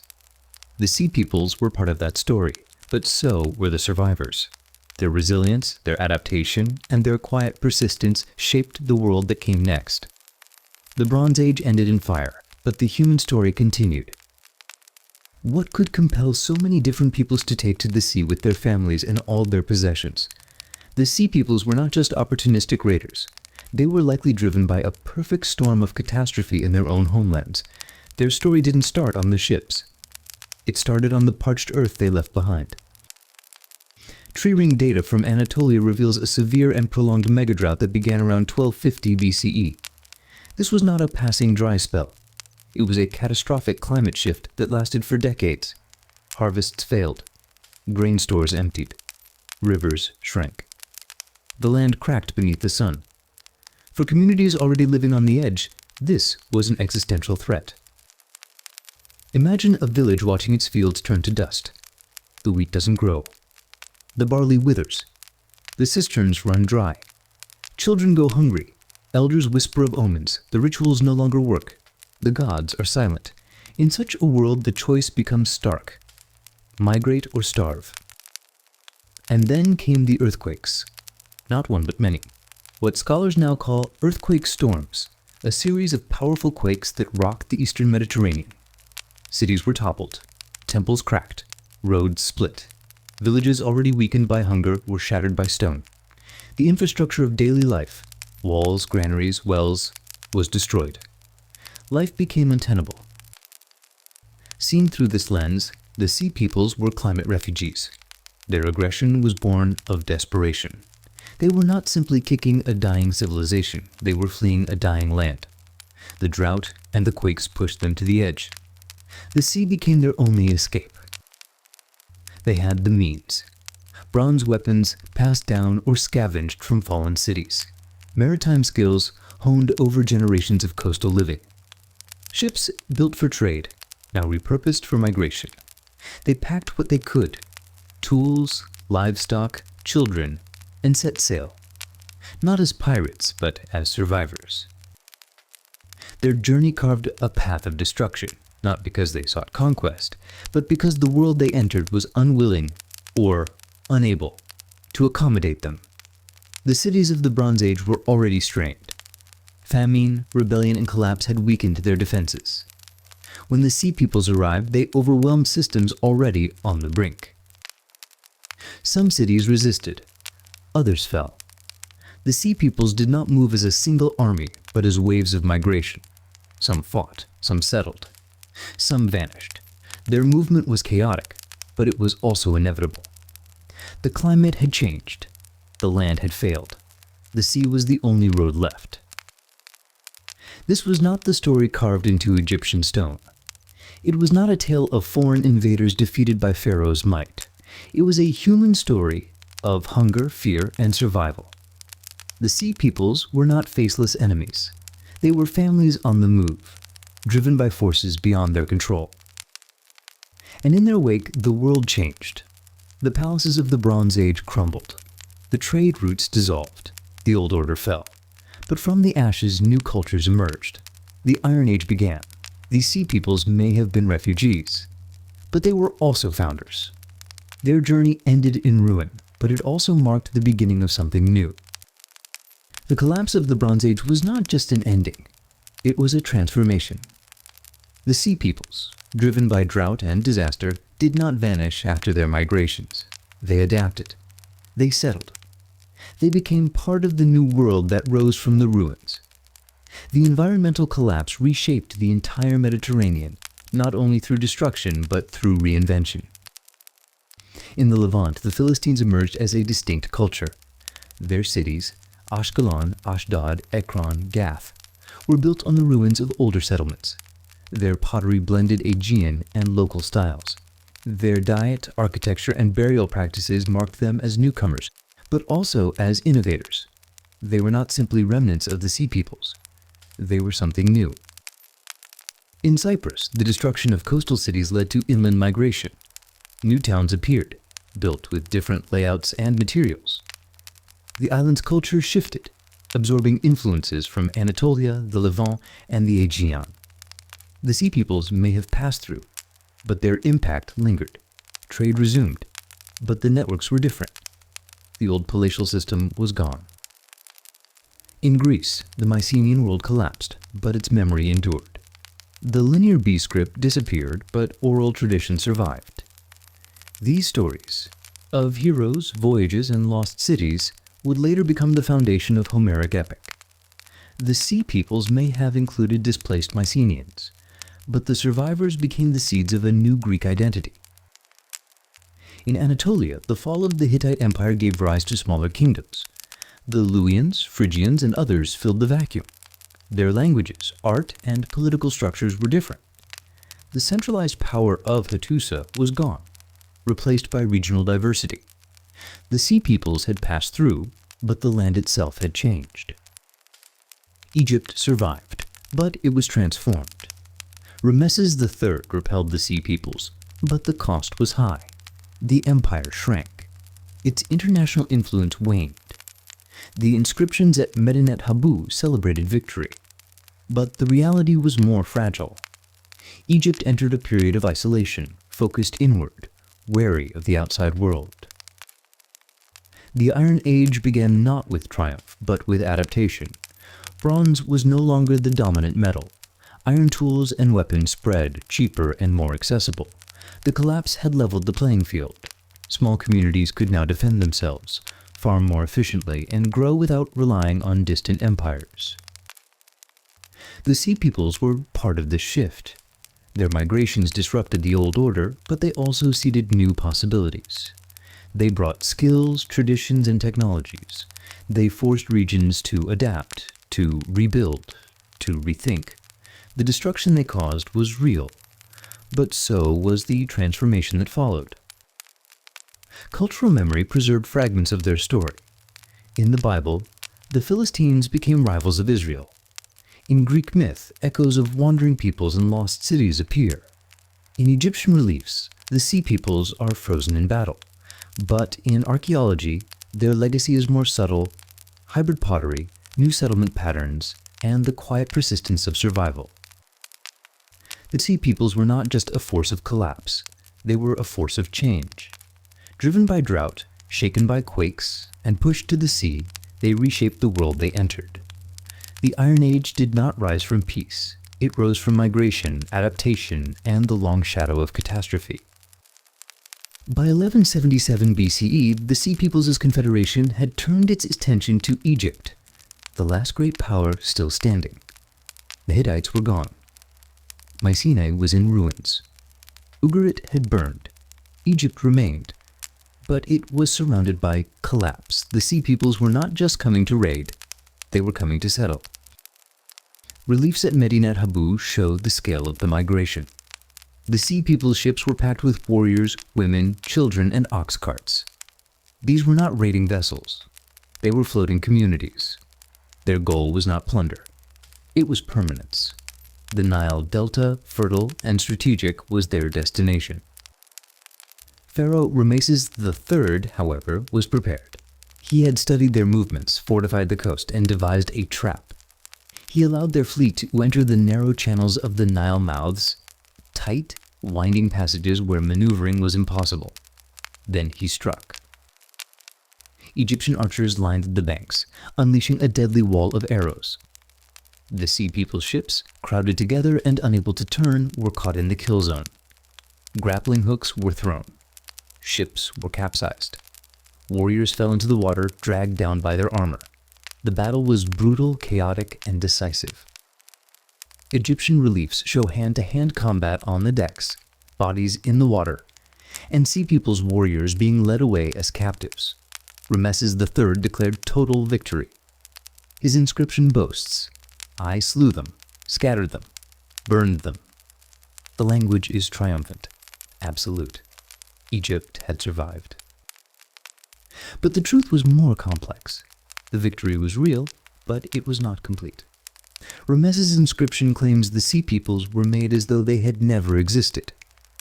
Yet even as the pharaoh celebrated, some of the Sea Peoples, especially the Peliset, were already settling along the Canaanite coast. The battle had saved Egypt's heartland, but it had not eliminated the threat. The Sea Peoples were no longer a migrating force. They were becoming neighbors. The warfare had exhausted Egypt's treasury. The empire did not collapse, but it began a long, slow decline. The cost of survival was high. For the Sea Peoples, the battle was a devastating defeat. Their fleet was shattered. Their warriors were captured or killed. But for the survivors, it marked the end of their wandering. They had reached the edge of the world and found a place to stay. The age of migration was ending. The age of settlement was beginning. The Battle of the Delta was more than a military clash. It was the final act of a long journey, a collision between desperation and defense, between collapse and survival. Ramesses III had defended Egypt, but the world around him had changed. The Bronze Age was over. The Sea Peoples did not disappear. They became part of the New World. Their names faded from Egyptian stone, but their legacy endured in the cities they built, the cultures they shaped, and the memory of a battle that marked the end of one age and the beginning of another. The battle was over, but the consequences were just beginning. Egypt had survived, but it was changed. The treasury was drained, the borders were strained, the confidence of empire had given way to caution. Ramesses III had won the war, but the cost of victory was steep. The Sea Peoples were no longer a migrating force. They had been scattered, but not erased. Some had been captured. Others had fled. But many had settled, especially the Peliset, who established themselves along the Canaanite coast. Their wandering was over. Their new life had begun. Egypt's inscriptions claimed total victory. They spoke of annihilation, of enemies made as though they had never existed. But archaeology tells a different story. The Philistines rose in the Levant. Their cities grew, their culture flourished. The Sea Peoples had not vanished. they had transformed. Ramesses III continued to rule, but his reign marked the end of Egypt's international power. The empire turned inward. Trade diminished. Diplomacy faded. The great age of Egyptian expansion was over.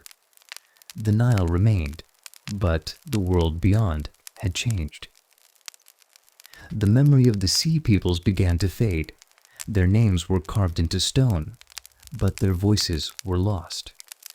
No records from their own hands survive. No stories told in their own words. They became shadows in the archives of others, villains, invaders, migrants, survivors. In the Levant, the Philistines became part of the biblical narrative. They were remembered as rivals of Israel, as warriors and giants. Their origin as sea peoples was forgotten. Their identity was reshaped by myth, by conflict, by time. In Egypt, the reliefs of Medinet Habu stood as monuments to victory. Tourists and priests walked past them for centuries, seeing the triumph of Ramesses III. But the deeper story, the desperation of the sea peoples, the collapse of the Bronze Age, was buried beneath the stone.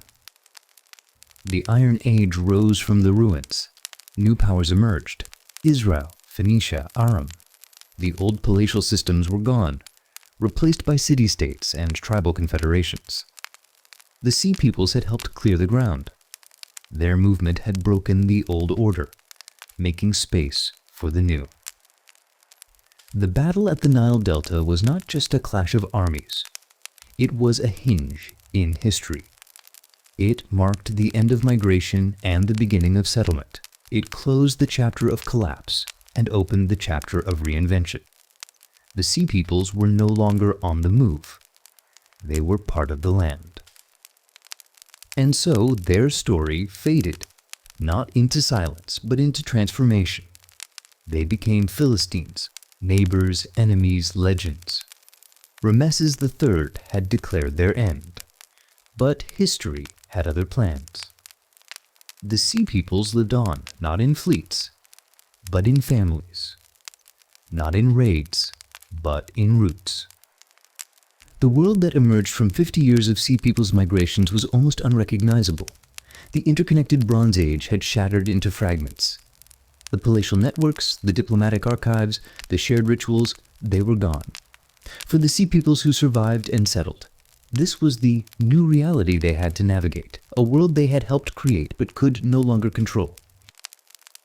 The great empires were gone. The Hittite capital was a ruin, its archives buried beneath ash. The Mycenaean palaces stood empty, their walls scorched, their scribes silent. Egypt had survived, but it was diminished. The map of power had been erased and redrawn with uncertainty. Literacy plummeted across the region. The scripts of the Bronze Age, linear B, cuneiform, hieroglyphs faded from daily use. The complex administrative systems vanished. No more tablets tracking grain shipments. No more letters between kings. The silence was not just physical, it was intellectual. International trade, once the lifeblood of the old world, had ceased. The tin needed for bronze no longer arrived from the east. The networks that had stretched from Mesopotamia to Crete were broken. In this new era of scarcity, smiths turned to iron, a metal more common, more accessible, and more suited to survival. The sea peoples, now settled in their new homes, would have been part of this transition. Their warriors, once armed with bronze, now forged iron blades. Their farmers, once reliant on palace granaries, now stored grain in clay jars. Their children grew up in a world without scribes, without treaties, without certainty. The world was poorer, more isolated and cruder. The refined art of the palace cultures, the goldwork, the frescoes, the carved ivory, was lost. Architecture became simpler. Recipes changed. Even baking declined. The palace ovens were cold. The communal feasts were gone. For the sea peoples, life was no longer about migration and conquest. It was about survival, rebuilding, adapting. They had crossed the sea in desperation. Now they tilled the land in silence. Their story had shifted from movement to settlement, from fire to soil. The Iron Age was beginning, but it did not begin with triumph. It began with loss, with scattered families, with forgotten languages, with the slow, patient work of rebuilding. The Sea Peoples were no longer a confederation. They were communities, villages, neighbors. Their legacy was not in the ruins they left behind, but in the lives they built afterward. The Philistines in the Levant, the settlers in Cyprus, the fragments of culture that survived in pottery, in burial customs, in the quiet persistence of daily life. The shattered world was harsh, but it was also fertile. From its soil, new identities would grow. The Sea Peoples had helped end an age. Now they would help begin another, not as conquerors, but as survivors. Not in fleets, but in fields. Out of the wreckage, new identities emerged. The Sea Peoples who survived and settled began to build new lives, proving that even a cataclysm can be a catalyst for creation. The Peliset are the prime example. Known to history as the Philistines, they established 5 powerful city-states along the southern coast of Canaan: Gaza, Ashkelon, Ashdod, Gath, and Ekron. In these new cities, they lived as farmers, traders, and warriors. They brought with them their Aegean-style pottery, their distinctive burial customs, and their warrior traditions. But they also adopted local Semitic languages, deities, and practices, creating a hybrid culture that was neither wholly foreign nor wholly native. This blending was not weakness. It was resilience. It allowed them to endure. The Philistines became a major power in the region. Their 5 cities formed a league, each independent but united in culture and identity. They controlled fertile farmland, coastal trade routes, and access to the sea. For generations, they were strong enough to challenge their neighbors, including the emerging kingdom of Israel. Their story is the clearest picture we have of what happened to the Sea Peoples. The wanderers became settlers. The raiders became nation builders. They were no longer a confederation of desperate migrants. They were a people with roots, with cities, with a future. Archaeology reveals their transformation. Excavations at Ashkelon and Ekron show pottery styles that began in the Aegean, but evolved into something distinct. Their architecture combined foreign and local elements. Their diet shifted as they adapted to Levantine agriculture. Even their religious practices blended old gods with new. The Philistines were not alone. Other groups from the Sea Peoples' migrations also found new homes. The Shurden, once feared as mercenaries, became integrated into Egyptian society. The Shekelesh and Teresh may have settled in Sicily or southern Italy, leaving traces in local traditions. The Checker established themselves at Dor, a coastal city in Canaan. Each group adapted differently, but all became part of the Iron Age mosaic. The Phoenicians, though not Sea Peoples themselves, rose in the same vacuum. With the collapse of older powers, they expanded their maritime trade, building colonies across the Mediterranean. Their ships carried goods, ideas, and alphabets. They thrived in the same world the Sea Peoples had unsettled. The Philistines, however, stand out because their story is so well documented. In the Hebrew Bible, they appear as rivals of Israel, sometimes enemies, sometimes uneasy neighbors. Figures like Goliath and Delilah entered cultural memory as symbols of Philistine strength and allure. These stories, though written from the perspective of their rivals, preserve echoes of their power. For the Philistines, survival meant adaptation. They did not cling to a lost homeland. They built a new one. They did not remain outsiders. They became part of the land. Their hybrid culture was not a compromise. It was a creation. It was the seedbed of something new. Life in their cities was not easy. They lived in a world still scarred by collapse. Trade was limited. Resources were scarce. Warfare was constant. But they endured. Their children grew up not as wanderers, but as citizens of Gaza, Ashkelon, Ashdod, Gath, and Ekron. The Philistine story shows us that the Sea People's migrations were not only destructive, they were also transformative. They ended an age, but they also began another. They destroyed cities, but they also built them. They brought chaos, but they also brought renewal. The seedbeds of the Iron Age were planted in this soil of collapse. The Philistines in Canaan, the Phoenicians in Lebanon, the Israelites in the highlands, the Arameans in Syria. Each emerged from the same crucible. Each carried forward fragments of the old world, reshaped into something new. The Philistines remind us that identity is not fixed. It is forged. They were not simply Aegean migrants. They were not simply Levantine settlers. They were both. They were neither. They were Philistines. And in their story, we see the larger truth of the Sea Peoples, that survival is not about preservation, but about transformation. Their legacy endured for centuries. They remained a major power until the rise of Assyria and Babylon. Their cities were besieged, conquered, rebuilt. Their culture was absorbed, their name eventually lost. But for a time, they were proof that even in a shattered world, new life could grow. The Sea Peoples had set out in desperation. They had crossed the sea in search of survival. In the Philistines, we see the end of that journey. They found a home. They built a future. They became part of history. The survivors became seed beds. From their roots, new cultures grew. From their struggles, new identities formed. The Bronze Age had ended, but the Iron Age had begun. And in that beginning, the Sea Peoples lived on. Who were the Sea Peoples? The question is one of the most vigorously debated in ancient history. For more than a century, scholars have argued over their identity, their motives, and their role in the collapse of the Bronze Age. The debate has never been settled, and perhaps it never will be.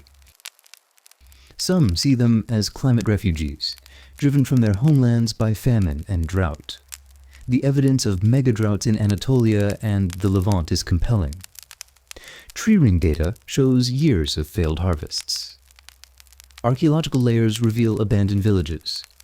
In this view, the Sea Peoples were desperate families, forced to migrate in search of survival.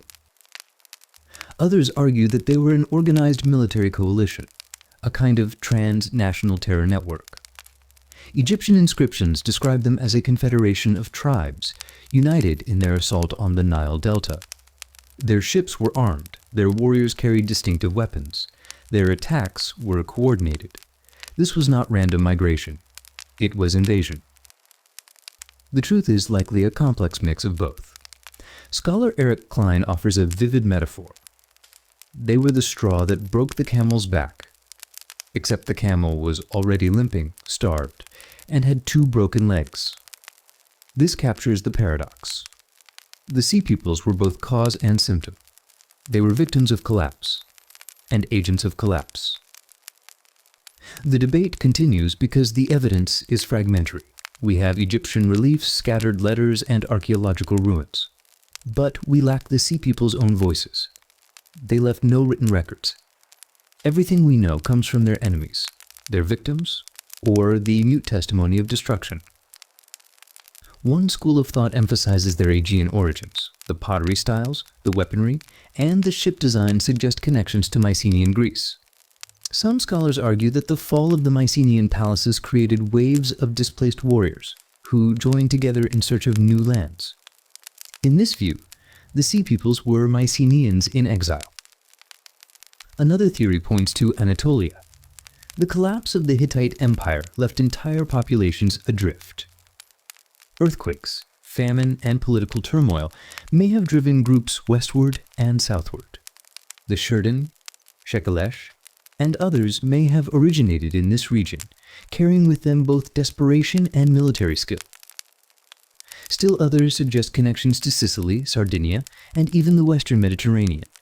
The names of some groups, like the Shekelesh and Shurden, echo later place names. Could the Sea Peoples have been part of a wider Mediterranean migration linking east and west in a time of upheaval? The motives of the Sea Peoples are equally debated. Were they conquerors, seeking to carve out new kingdoms? Or were they simply trying to survive, forced into conflict by the resistance of those whose lands they entered? The archaeological record shows both patterns: violent destruction in some places, peaceful settlement in others. The Philistines provide the clearest example of settlement. They established cities, farmed the land, and built a hybrid culture. They were not perpetual raiders. They were builders. Yet their arrival was violent, marked by the destruction of earlier towns. Migration and invasion were intertwined. The Egyptian perspective was shaped by propaganda. Rameses III portrayed himself as the savior of civilization, defeating the Sea Peoples in the Battle of the Delta. His inscriptions claim total victory, declaring that the Sea Peoples were made as though they had never existed. But archaeology shows otherwise. They did exist. They endured. The debate is not just about identity. It is about responsibility. Did the Sea Peoples cause the collapse of the Bronze Age, or were they simply one factor among many? Climate change, earthquakes, internal rebellion, and economic breakdown all played roles. The Sea Peoples may have been the spark, but the tinder was already dry. Some scholars argue that blaming the Sea Peoples is too simplistic. It reduces a complex, multi-causal collapse to a single villain. Others counter that their impact was undeniable. Cities burned, palaces fell, archives ended. Whether they were the cause or the symptom, they were central to the story. The debate has lasted so long because it touches on larger questions. How do civilizations collapse? Is it sudden or gradual? Is it caused by external invasion or internal weakness? The Sea Peoples are a case study in these questions, a mirror for our own anxieties about fragility and resilience. The lack of definitive evidence has fueled speculation. Some fringe theories imagine the Sea Peoples as Atlanteans, or as lost tribes, or as mercenaries hired and then betrayed. These theories capture the imagination, but they lack evidence. The truth is likely more ordinary and more human. The Sea Peoples were probably a mix of groups, each with its own story. Some were refugees. Some were warriors. Some were opportunists. Together, they became a force that reshaped the Mediterranean. Their diversity is part of why the debate continues. They cannot be reduced to a single identity. The debate also reflects the biases of our sources. Egyptian inscriptions emphasize victory. Biblical texts emphasize rivalry. Archaeology emphasizes destruction. Each lens distorts the picture. Without the Sea Peoples' own words, we are left piecing together fragments, always uncertain. And yet, the uncertainty is part of their legacy. The Sea Peoples remain mysterious, elusive, debated. They are not just a historical problem. They are a symbol of collapse, of migration, of transformation. Their story is unfinished because it is still being written by every new discovery, every new theory. Whether we see them as aggressors, victims, or opportunists, their impact is undeniable. They were the catalyst for a total reboot of civilization, one so profound that writing was forgotten in parts of the Mediterranean for 400 years. They were the force that ended one age, and in doing so, cleared the ground for the next. Before we dismiss the story of the Sea Peoples as an ancient catastrophe, we must pause and consider the parallels. The Late Bronze Age was not a primitive world of isolated villages. It was a deeply interconnected and globalized society. Their complex supply chains stretched for thousands of miles, linking Egypt to Anatolia, Cyprus to Mesopotamia, Crete to Canaan. Their economies depended on a fragile web of trust between distant powers. When that system faced a perfect storm of climate change, mass migration, and systemic breakdown, it did not bend. It snapped. The story of the Sea Peoples is, at its core, a story of what happens when environmental pressures displace large populations, and those people are forced to move into regions that are themselves under stress.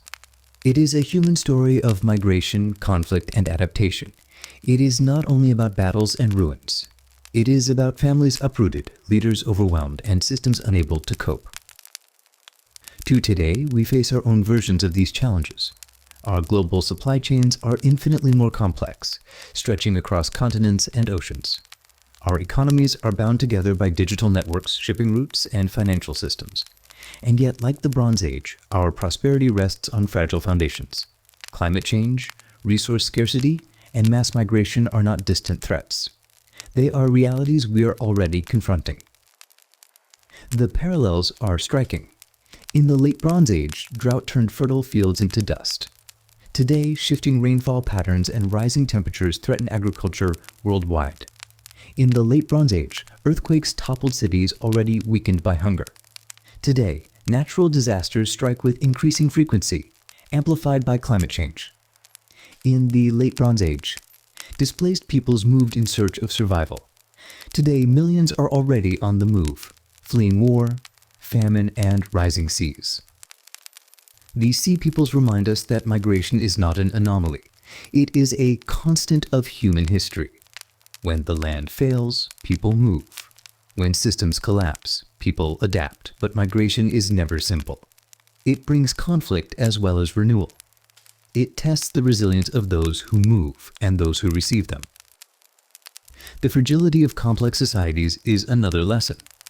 The Bronze Age kingdoms seemed unshakable. They had armies, palaces, and centuries of tradition. But their strength was also their weakness. Their economies depended on long-distance trade. Their armies depended on imported metals. Their palaces depended on scribes and administrators. When the system broke, everything broke. Our own systems are even more complex. A disruption in one part of the world can ripple across the globe in days. A drought in one region can raise food prices everywhere. A conflict in one shipping lane can stall entire industries. The Sea People's world collapsed slowly by our standards, over decades. Ours could unravel much faster. And yet, the story is not only a warning, it is also a reminder of resilience. The Sea Peoples did not vanish. They adapted. They built new homes. They created new cultures.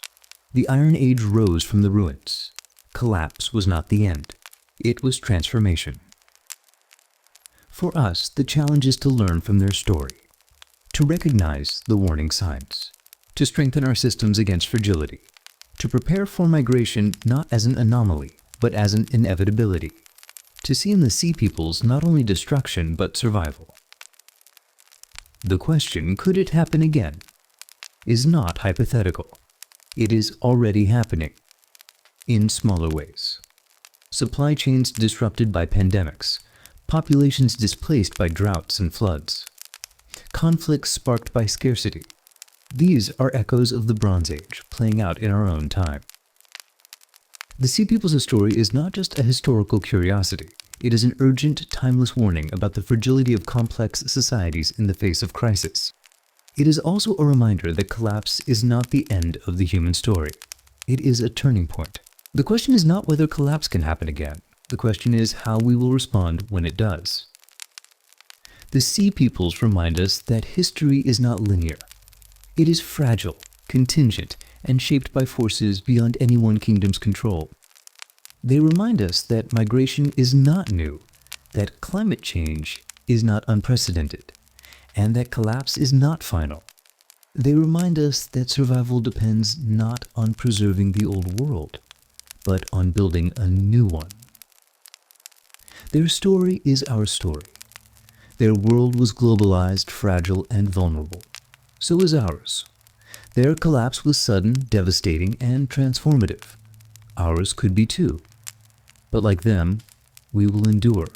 We will adapt. We will build again. The question is not whether it could happen again. The question is whether we are ready.